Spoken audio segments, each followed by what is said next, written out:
pouco mais de um ano, Goiás registrava os primeiros casos de Covid-19. E nesse meio tempo não teve um dia sequer, que depois de folhear o jornal, ligar o rádio, clicar em algum site ou passar o olho pela televisão, eu não pensasse: o coronavírus deu mais um passo para perto de mim.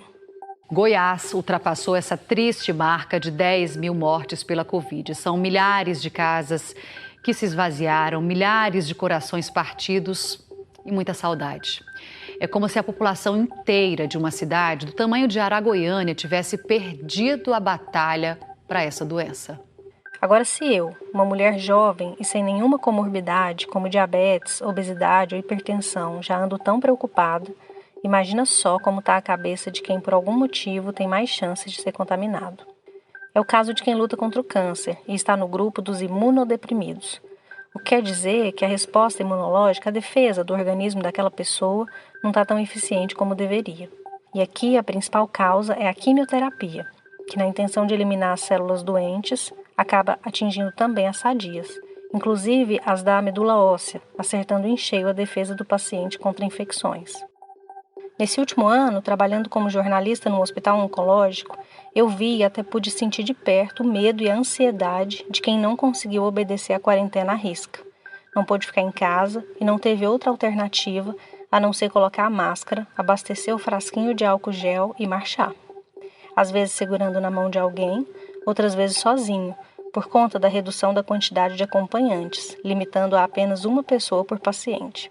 E foi pensando nisso, nessa angústia, nessa inquietação de ter que entrar no ônibus, no Uber, na van da prefeitura, na sala de espera, no consultório, na sala de quimioterapia, na máquina de radioterapia. Foi pensando nisso que eu fui montando esse episódio e acabei percebendo que muito pouco tem se falado sobre os impactos da Covid-19 no tratamento oncológico. Muito pouco tem se falado sobre o mais importante, sobre a necessidade de dar continuidade a esse tratamento, mesmo em tempos de pandemia. Lembrando que essa continuidade pode determinar a vitória do paciente contra a doença. Por isso, nesse episódio, eu vou contar a história de uma mulher que tirou coragem de onde não tinha e seguiu a caminhada. Vamos de vida? Eu sou Michele Rabelo e esse é o segundo episódio do Vai de Vida, o podcast quinzenal do Hospital de Câncer Araújo Jorge.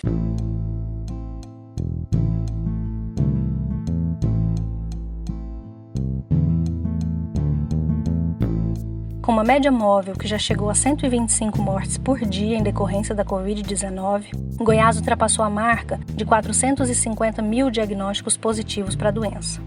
No estado, até o fechamento desse episódio, 10.364 pessoas haviam perdido a vida para o coronavírus, número que fez com a Marlúcia Mota o que nem o câncer conseguiu: colocar em xeque sua fé, sua crença de que todo desafio é exatamente do tamanho que a gente consegue aguentar.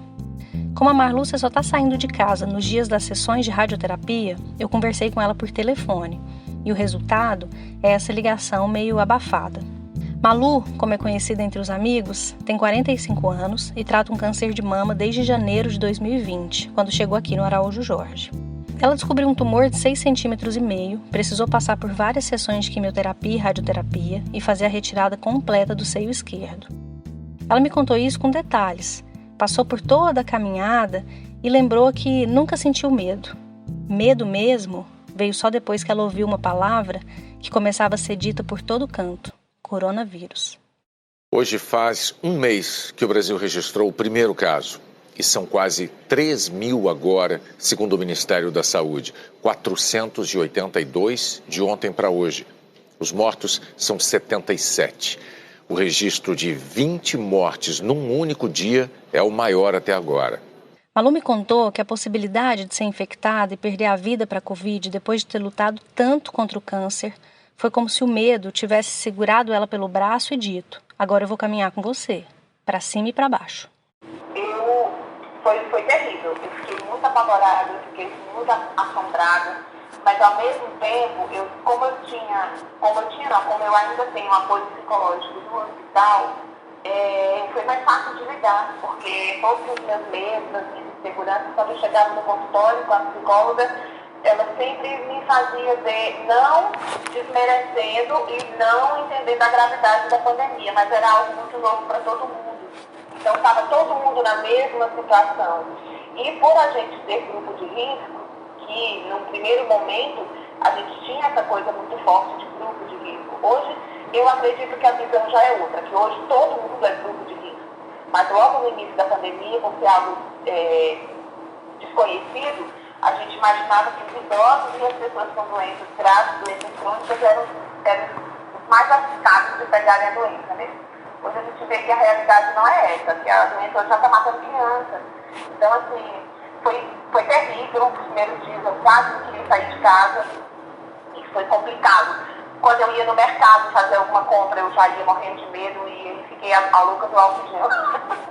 O sentimento ganhou força com a divulgação de estudos que mostraram que grupo de pessoas com câncer tem risco até 6 vezes maior de mortalidade pela infecção, principalmente quando se trata de quem luta contra cânceres do trato respiratório, do sangue, como linfoma e leucemia, de próstata e de mama.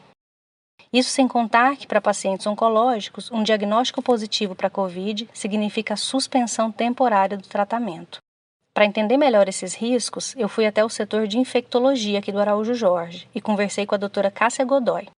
Ela chefia o departamento e também trabalha no HDT, ou seja, está na linha de frente e ao mesmo tempo na retaguarda do combate à Covid.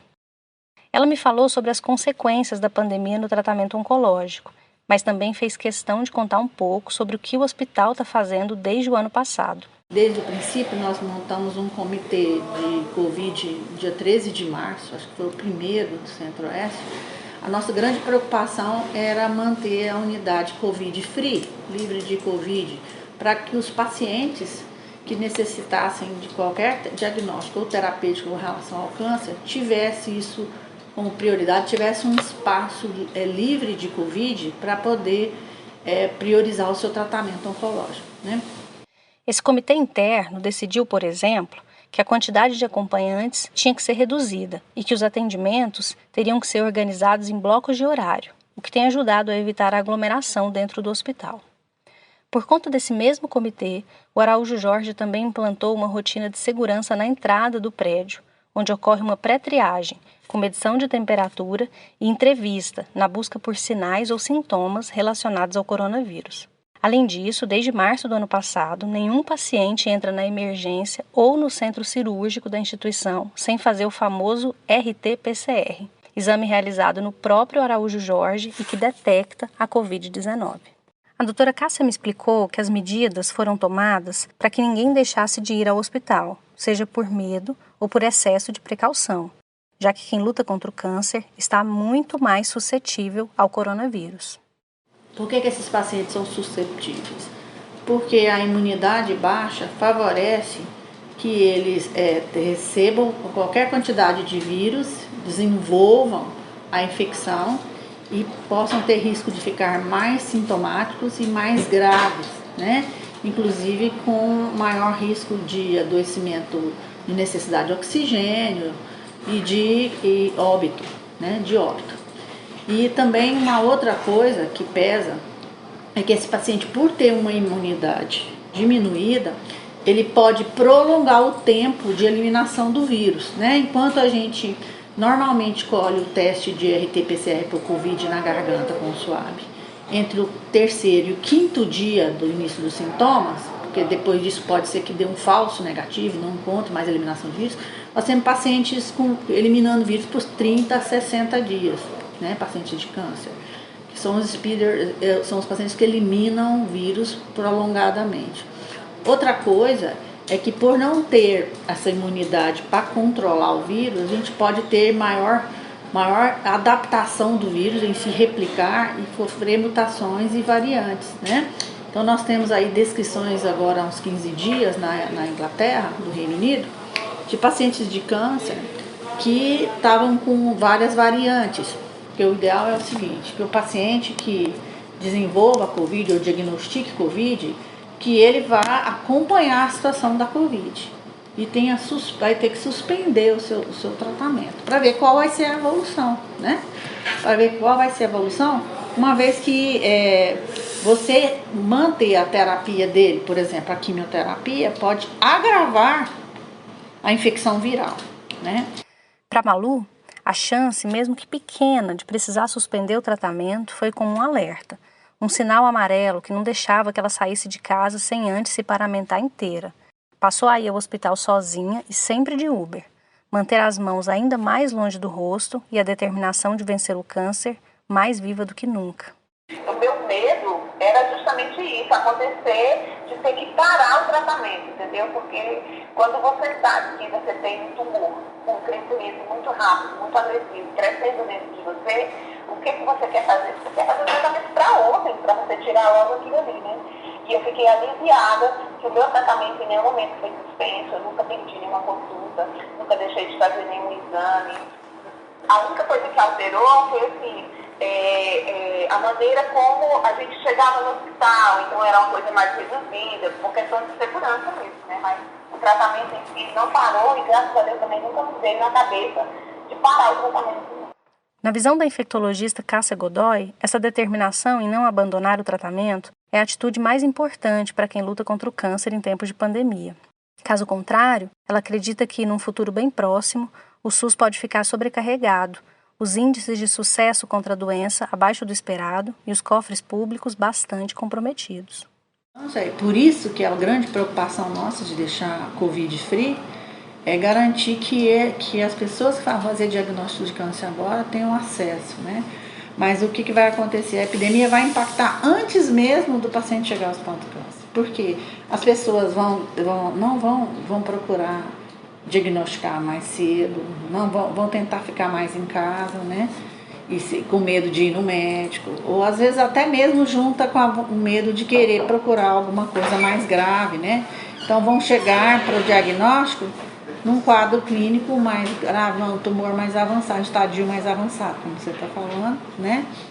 Se num primeiro momento o temor da infectologista parece exagerado, vale dar uma olhada na pesquisa que a Sociedade Brasileira de Oncologia Clínica divulgou em novembro do ano passado. Segundo os dados levantados junto a oncologistas de todo o país, 74% dos médicos entrevistados tiveram um ou mais pacientes que interromperam ou adiaram o tratamento por mais de um mês. 10% afirmou que a redução de pacientes observada foi de 40% a 60%, ou seja, muitos pacientes com câncer acabaram não sendo atendidos de forma adequada, retardando o diagnóstico e o início dos cuidados necessários. Esse não foi o caso da Malu, que não pensou duas vezes antes de seguir com o tratamento, e apesar de todos os cuidados, um incômodo na garganta e uma febre insistente levaram a artesã até o CAIS Deputado João Natal, onde fez o exame RT-PCR e descobriu que estava com Covid. E quando eu peguei o teste que eu vi lá, que era positivo de Covid, eu entrei em pânico, eu chorei horrores, porque aí eu não senti medo de morrer quando eu fui diagnosticada com câncer, mas quando eu recebi o teste do Covid positivo, eu pensei assim, acabou pra mim. Eu lutei tanto até aqui e aqui acabou. Entendeu? 3 dias depois, ela precisou ser internada no Hospital Municipal Célia Câmara, para onde foi acompanhada pelo medo. Aquele que ainda no começo da pandemia tinha prometido não deixar ela sozinha. Aí quando eu cheguei lá, eu já fizeram logo uma tomografia imediata, antes de eu ir para o quarto, e aí já diagnosticaram que eu estava com pneumonia, que meu pulmão já estava comprometido, mas um comprometimento leve, era mais ou menos 20%. Mas mesmo assim, quando você está tratando de um câncer, e você pega um vírus como esse, você fica apavorado, porque nem os médicos não sabem direito do que eles estão lidando, né? Então, assim, na questão do câncer, eu sei que o hospital sabe o que está fazendo, eu tenho total confiança em qualquer medicamento que os médicos me passarem, porque já é uma doença que eles já sabem como lidar. Mas o Covid, na minha vida, não. Eu pensei assim comigo, poxa vida, eu não vou morrer do câncer agora, mas o Covid pode me levar. E aí eu já fui para o oxigênio, fiquei internada lá 5 dias. E esse período foi um período bem difícil mesmo, porque eu tive que deixar o Rafael em casa. E o Rafael também foi diagnosticado com Covid, só que ele teve sintomas leves, então precisou de internação, precisou de oxigênio. Mas imagina, uma mãe que está no hospital e deixar o filho em casa só precisando dela. Para mim foi desesperador. O Célia Câmara é um dos hospitais para onde, na prática, deveriam ser enviados os pacientes que, antes de lutar contra o câncer, precisam vencer a Covid. A superlotação, no entanto, fez com que alguns precisassem ficar no Araújo Jorge, o que obrigou o hospital a isolar uma área inteira. Então, com isso, esse fato de não poder mandar o paciente para a rede porque ele não está estável, né? A gente acabou colocando pacientes aqui no 2A, né? E do ano passado inteirinho para cá, nós fizemos mais de 300 diagnósticos de Covid aqui, desse jeito, né? E à medida que a gente diagnosticava, o paciente tinha prognóstico, a gente tentava encaminhar todos os pacientes para as unidades de referência, tipo HCamp, HMAP, né? Célia Câmara. Essa adaptação foi sentida na pele pela equipe da assistência do Araújo Jorge. E, de repente, médicos, enfermeiros, técnicos e auxiliares se viram diante de uma rotina diferente. Nada se compara à linha de frente de combate à Covid, é claro. Mas a história que todos eles contam vem carregada de medo, acompanhada por um nó na garganta, um sentimento de insegurança e responsabilidade para com o próximo. Narrativa que a enfermeira Luciana Lobo conhece bem. Sabemos que além dessa capacitação técnica, né, para cuidar desses pacientes, a gente precisa dar esse apoio psicológico também mostrado para continuar nesse exercício.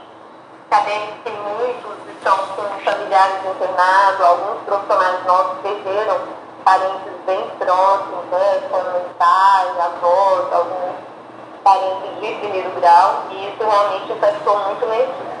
Então, essa avaliação desse aspecto psicológico, essa motivação, esse apoio para a equipe é muito fundamental. Responsável por gerenciar a equipe de enfermagem do hospital, em 2020, Luciana sentiu como nunca o peso do cargo de gerente. Muitas vezes, a profissional precisou segurar o choro e amparar o ser humano por trás do jaleco e do crachá. Estendeu esse apoio emocional a um quadro de colaboradores que passou a sair de casa todos os dias sem saber o que encontrar nos corredores, leitos e enfermarias do hospital que é referência no tratamento do câncer no Centro-Oeste. Então, houve uma grande mudança, porque assim, o enfermeiro esteve sempre assim, na linha de frente, né? Mas hoje eles têm desempenhado um papel, assim, uma função muito primordial, porque assim, assegurar a gestão, a organização do cuidado, promover a segurança do paciente, do profissional também no serviço. E também, assim, participando muito, assim, atuando na reformulação desse contexto da urgência, da internação e participando também das estratégias para esse atendimento a pacientes com câncer e Covid, né? Então, assim, o hospital passou por todo um processo de reestruturação e com essa reestruturação o enfermeiro teve um papel fundamental nesse planejamento, nas mudanças. Assim como todos os funcionários do Araújo Jorge, a gerente de enfermagem já foi imunizada, o que indiretamente acabou protegendo os mais de 50 mil pacientes que passam anualmente por aqui. Foi muito emocionante e também foi uma grande conquista, né? O hospital conseguir ajudar os profissionais de saúde e foi uma grande vitória e realmente a gente fica emocionado de pensar que conseguiu se vacinar todos os profissionais da instituição e outras categorias que estão diretamente ligadas ao paciente e ao atendimento. E isso foi muito emocionante, não só para mim, mas eu acho que para todos os profissionais aí do hospital foi uma grande conquista. Agora, a luta dos oncologistas é pela inclusão dos pacientes na lista de prioridade da vacinação. Engrossando o coro, a infectologista Cássia Godoy desmente a informação de que a vacina pode piorar o estado de saúde de quem luta contra o câncer. As vacinas são seguras para os pacientes, porque nenhuma vacina dessas que estão autorizadas no mundo inteiro tem vírus vivo, tá? Atenuado ou não. Porque o maior risco é o vírus vivo atenuado, como tem várias vacinas, por exemplo, da febre amarela, né, que pode provocar uma resposta imunológica se o paciente estiver imunodeprimido. No caso das vacinas disponíveis para a Covid, tanto as de nova tecnologia de material genético como as antigas tecnologias, que é o caso das vacinas de vírus morto inativado, tá? Elas não têm nenhum impacto em cima de provocar doença vacinal nesses pacientes, tá bom? As reações que a gente pode ter vacinais nesses pacientes, principalmente na população em geral, é a não resposta imunológica. Isso é um risco, né? O paciente com a imunidade baixa, ele pode estar dentro daquele percentual que não vai soroconverter, que não vai responder à vacina. E uma segunda é só os efeitos locais, né, da aplicação, ou às vezes alguma reação alérgica a algum componente da vacina. Antes de se vacinar, e mesmo com um olhar cuidadoso de profissional da saúde, Luciana testou positivo para a Covid. Além dela, o esposo também foi infectado, mas os dois tiveram os chamados sintomas leves e se trataram em casa. Com a Malu, o coronavírus não foi tão camarada. Ela conseguiu sair do hospital e voltar a fazer o tratamento no Araújo Jorge, mas a doença levou embora sua irmã, Leila, de 50 anos. E nesse meio tempo, enquanto eu estava internada, minha irmã lá no Pará faleceu de Covid. Então o Covid na minha vida foi assim, algo devastador. Eu costumo dizer que o Covid para mim foi pior que a descoberta do corpo. Ainda vivendo o luto e já curada da Covid, ela voltou a lutar contra o câncer de mama, seguindo à risca as orientações dos especialistas. Se você tem algum sintoma importante, alguma coisa, procure algum tipo de atendimento para avaliar se isso pode ser esperado ou não. Isso vale tanto para a doença oncológica, um nódulo, um tumor, como vale para o paciente que já teve um diagnóstico, que já está só em acompanhamento clínico, ver se ele pode fazer um atendimento tipo online, para que ele possa receber as orientações sem ter que se deslocar e vir até a unidade, por exemplo. É uma alternativa que a unidade pode oferecer, mas que o paciente também pode se preocupar. Tipo assim, se ele está bem, está sintomático, está sentindo nada, ele pode remarcar esse retorno, assim como aquele que está aparecendo alguma coisa diferente, precisa procurar assistência. De maneira segura, é claro, né? A mesma coisa, se é urgente, é necessário você sair, mas sair dentro das condições de proteção, usando máscara, e tentar resolver, né, procurar assistência para receber a orientação. Isso vale para o câncer como vale para outras patologias, né? Para quem, assim como ela, já iniciou a caminhada no combate ao câncer, o conselho está na ponta da língua. Primeira coisa, para quem é paciente oncológico, não suspende o tratamento, porque o câncer é uma contagem que toda evolução que tem de tratamento, cada etapa ela tem que ser cumprida com rigor, se você quiser ter mais tempo de vida. É uma doença que, para algumas pessoas, dá para viver bastante tempo, outras nem tanto. Então, a gente não sabe qual é o nosso futuro, mas a gente tem que fazer nossa parte. Em relação à pandemia, é se cuidar. É até, assim, irônico falar isso, não sei se irônico a palavra certa também, mas eu me cuidei tanto e peguei. Então, eu já ouvi isso de uma pessoa. Mas você se cuidou tanto e pegou. Sim, mas eu não tenho remorso de pensar assim, poxa, eu não me cuidei. Eu tenho convicção que eu só tenho duas possibilidades de ter pego um Covid. Ou foi dentro de um Uber, ou foi dentro de um hospital de uma outra pessoa que estava contaminada e também não sabia. Porque a partir do momento que o hospital tem esse diagnóstico do paciente, ele já suspende o tratamento, que foi assim comigo, que eu creio que é com todo mundo. Eu só pude voltar a retomar o meu tratamento quando eu já passei do período de contágio, eu já tinha recebido alta, eu já estava me sentindo bem. Então eu acredito que o hospital tem o mesmo protocolo para todos os pacientes. Mas assim como eu fiquei alguns dias já com o vírus sem saber, então provavelmente outras pessoas também passam pela mesma situação. Então assim, se cuidar é essencial, porque mesmo que você pegue Covid, mas você fica com a sua consciência tranquila, mas eu fiz a minha parte. Porque tem coisas que fogem do controle, entendeu? E eu creio que a pandemia ela fugiu do controle de todo mundo.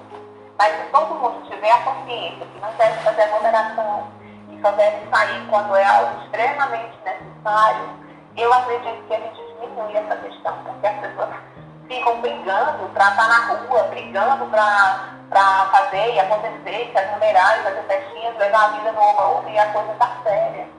Quando você pega e passa pelo que eu passei, ou quando você perde alguém da sua família, você passa pela pandemia, você tem uma outra visão da coisa. Você sentiu dor que eu me recuperei, mas jamais vai voltar. Então isso aí é uma coisa que não tem como voltar no tempo, não tem nada que eu possa fazer para mudar. Então eu vou ter que aprender a conviver com a dor da saudade da pessoa enquanto eu viver. Esse foi o segundo episódio do Vai de Vida, podcast feito pelo Hospital de Câncer Araújo Jorge. Dessa vez, a gente usou áudio da TV Anhanguera e da TV Globo. Espero que você tenha gostado e que daqui a 15 dias a gente se encontre aqui outra vez. Até lá, fique em casa, cuide dos seus. E se você está lutando contra o câncer, assim como a Malu, não deixa de levar a máscara e o frasquinho de álcool gel. Eu sou Michele Rabelo e sou responsável pelo roteiro e produção desse conteúdo. A edição é da Reverbera e a identidade visual é do Augusto Galvão.